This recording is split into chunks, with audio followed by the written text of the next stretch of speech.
Wild protection act 1972 जानवरों की सुरक्षा के लिए एक एक्ट बनाया गया 1972 में। The wild protection act 1972 is an act of parliament to protect the wild animal. जानवरों की रक्षा के लिए हमारे देश की संसद ने वाइल्ड प्रोटेक्शन एक्ट 1972 बनाया।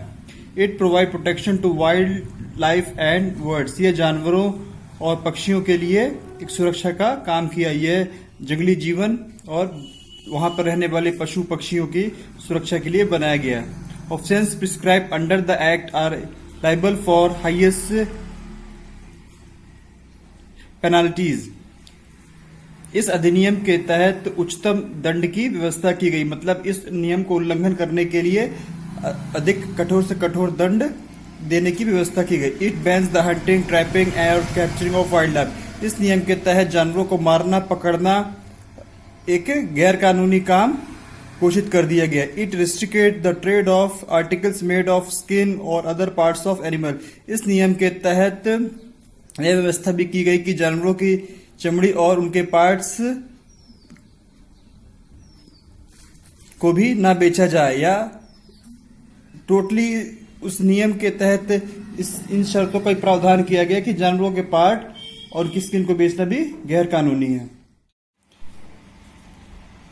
In spite of strict law, several animals are extinct, endangered. इतने सख्त कानूनों के बावजूद भी बहुत सारे जानवर जो हैं विलुप्त की कगार पर है। Here some of the endangered animal। आइए इन जानवरों के बारे में हम पढ़ते हैं। Bengal tiger, blue throat macaw, brown spider monkey, musk deer, sea turtle. ये कुछ ऐसे जानवर हैं जो विलुप्त होने की कगार पर है।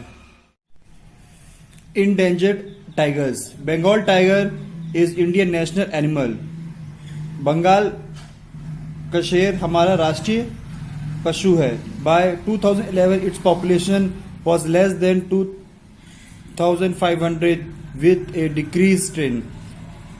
2000 की जनगणना के अनुसार जानवरों की जब जनगणना हुई उसमें इनकी संख्या केवल 2500 ही रह गई और ये लगातार घटती जा रही। It is classified as endangered by IUCN, international union for conservation of nature की जनसंख्या के आकलन के आधार पर उन्होंने यह प्रमाण दिया। Project tiger. प्रोजेक्ट टाइगर एक conservative program launch by the Indian government 1973। 1973 में भारत की सरकार ने शेरों की रक्षा के लिए एक टाइगर प्रोजेक्ट लॉन्च किया। इट एम्स, इसका मुख्य उद्देश्य ensure reasonable population of Bengal tigers. इनका मुख्य उद्देश्य बंगाल टाइगर की संख्या को बढ़ाना था इन देयर नेचुरल हैबिटेट्स, और इनके प्राकृतिक आवासों को टू प्रोटेक्ट देम, उनकी प्राकृतिक आवासों की रक्षा करना। Being extend it set up tiger reserve to increase the population, और टाइगर रिजर्व की स्थापना की गई इनकी जनसंख्या को बढ़ाने के लिए of the tiger and to protect them, और उनकी रक्षा की गई लॉफुली, कानून के नियम अनुसार। It tries to reduce the factor causing reducing in tiger habitats and to rectify the existing habitats. ये बाघों की संख्या में कमी के कारणों को जानना और उनकी प्राकृतिक आवासों में सुधार करने के लिए कदम उठाया गया है।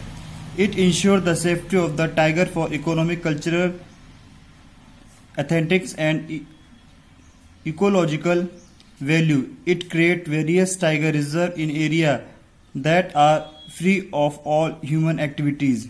Any kind of human interference और disturbance in prohibited in this area.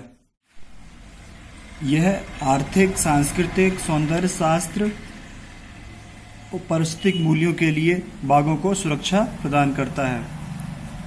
It creates various tiger reserve in area that are free of all human activities. यहाँ पर टाइगर रिजर्व की स्थापना की गई और यहाँ पर नहीं होने दिया जाता या मानव की। It create various tiger reserve in area that are free of all human activities। यहाँ बाघों के लिए एक सुरक्षित स्थान होता है जहां पर किसी प्रकार की मानव गतिविधियों से यहाँ पे मुक्त होता है। Any kind of human interference and disturbance is prohibited in this area. यहाँ पर मानव का किसी प्रकार का हस्तक्षेप जो है पूरी तरह प्रतिबंधित होता है। Try to save the tiger. Bharat के हम जितने भी we are responsible citizen must try to save the tiger. Bharat के जिम्मेदार नागरिकों को शेरों की सुरक्षा के उपाय करने चाहिए। We must not buy item made of tiger product. हमें शेरों से बने हुए उत्पादों को नहीं खरीदना चाहिए। We must create an awareness regarding saving the tiger. हमें ऐसे आइडिया और लोगों को जागरूक करना चाहिए शेरों के बचाव के लिए through the campaigning of organisation events. प्रचार प्रसार और सामाजिक संगठनों के या एनजीओ के माध्यम से लोगों को जागरूक करना चाहिए।